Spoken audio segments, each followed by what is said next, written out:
जय हिंद प्यारे साथियों, बहुत बहुत स्वागत करता हूं आप लोगों का अपने चैनल वैकेंसी पॉइंट पर। तो दोस्तों एक बहुत ही बड़ा खुलासा हुआ है, जिस खुलासे को मैं आज आप लोगों के सामने रखने वाला हूं दोस्तों। तो इस वीडियो के लास्ट तक बने रहना, क्योंकि ये वीडियो होने वाली है बहुत ही ज़्यादा इंपॉर्टेंट। तो जो भी इस वीडियो में मैं बात करने वाला हूँ, वो आप लोगों के बीच में भी ऐसे बहुत सारे कैंडिडेट होंगे जो कट ऑफ के बराबर नंबर लाकर भी सेलेक्ट नहीं हुए हैं, और जबकि जिनके बहुत ही ज़्यादा नंबर थे उनके नंबर बढ़ाए गए हैं। तो मैं आप लोगों के सामने वो बातें आज करने वाला हूँ, और कुछ और भी चीज़ें हैं जो डिस्कस करूँगा, जिससे आप लोगों को बहुत सारी चीज़ें क्लियर होंगी आज इस वीडियो में। तो इंपॉर्टेंट होने वाली है, तो वीडियो को ज़्यादा से ज़्यादा लाइक और शेयर कर देना, और चैनल से अगर जुड़े नहीं हैं तो चैनल को सब्सक्राइब कर लेना। और दोस्तों अगर आप लोगों के साथ भी ऐसा हुआ है तो कमेंट बॉक्स में ज़रूर बताना कौन सी शिफ्ट में कितने नंबर बढ़ने की उम्मीद थी, या फिर कितने लोगों के ऐसे थे जिनका कट ऑफ से भी ज़्यादा नंबर था और उनका सिलेक्शन नहीं हुआ है। क्योंकि ऐसे हमारे जानने वालों में तो बहुत सारे कैंडिडेट हैं कि जो EWS में थे 118 119 भी था, लेकिन फिर भी उनका चयन नहीं हुआ है, और जो उससे ज़्यादा थे उनका ये कहना है कि उनके नंबर बढ़ाए गए हैं।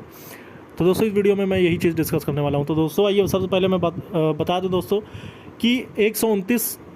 एक ऐसा कैंडिडेट है जिसका 129 क्वेश्चन सही था, लेकिन फिर भी उसका चयन नहीं हो पाया है। और वहीं बात कर लेते हैं तो 141 वाले के 4 प्रश्न सही होने की वो मतलब ऐसी बात कहते हैं। तो सबसे बड़ी बात यह है दोस्तों कि 4 क्वेश्चन सही होने की बात कैसे पता चली, या फिर क्या है इसकी सच्चाई। और भर्ती के पीछे बहुत बड़ी धांधली सामने दिख रही है, जिसमें बहुत सारे साक्ष्य ऐसे प्रस्तुत किए गए हैं भर्ती बोर्ड की तरफ, और अभ्यर्थियों के पास बहुत सारे ऐसे साक्ष्य हैं। और उसके बाद ये भी बता दें दोस्तों कि 7 तारीख की सुनवाई में खुद पूर्व IPS ऑफिसर जो कि अमिताभ ठाकुर हैं, वो खुद अपने 7 साक्ष्य लेकर प्रस्तुत होंगे कोर्ट में, और उनकी सुनवाई जो है वो 16 तारीख को है। फाइनली मैं आपको ये बता दूं कि 7 तारीख की जो रिट है वो विवेक सर द्वारा डाली गई है, जिसकी सुनवाई 7 तारीख यानी 7 जून 2022 को होने वाली है। तो इन दो तिथियों में भी बहुत सारे साक्ष्य प्रस्तुत किए जाएंगे भर्ती कोर्ट में, जब कोर्ट इस पर कोई सुनवाई करना शुरू करेगा। लेकिन बात कर ले दोस्तों, तो इतनी सारी चीज़ें होने के बावजूद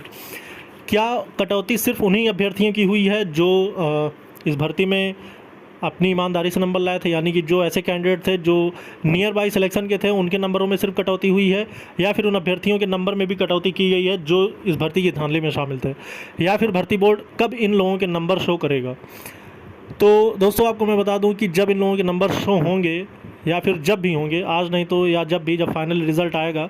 तो उसके बाद जब इनके नंबर शो किए जाएंगे तो ये चीज़ें तो क्लियर हो जाएंगी कि इसके कितने नंबर बढ़ाए गए हैं, या फिर किस में कितनी कटौती की गई है। जबकि रही बात दोस्तों फाइनल आंसर की जाने के बाद से, कि जब जिसके पता चल गए थे कि हाँ इनके इतने प्रश्न सही हैं या फिर इनके इतने प्रश्न सही हैं, उसके बाद क्यों ऐसा हुआ है कि वही कैंडिडेट बाहर हुआ है कि जो ईमानदारी से कोई भी क्वेश्चन किया था, और जो कि मैं जानता हूँ कुछ ऐसे बहुत सारे अभ्यर्थी हैं जिनका 118 था, 120 था, या फिर 122 था। वहीं बात कर लेते हैं दोस्तों, एक ऐसा भी कैंडिडेट था जिसका 129 था, वो जनरल कैटेगरी से था, और उसका 121 पे चयन हो जाना चाहिए था, यानी कि 129 पे उसका चयन होना निर्धारित था, लेकिन फिर भी उसको चयन नहीं मिला है और वो इस भर्ती से बाहर हो गया है। तो ऐसे में क्या उसके साथ न्याय होगा, या फिर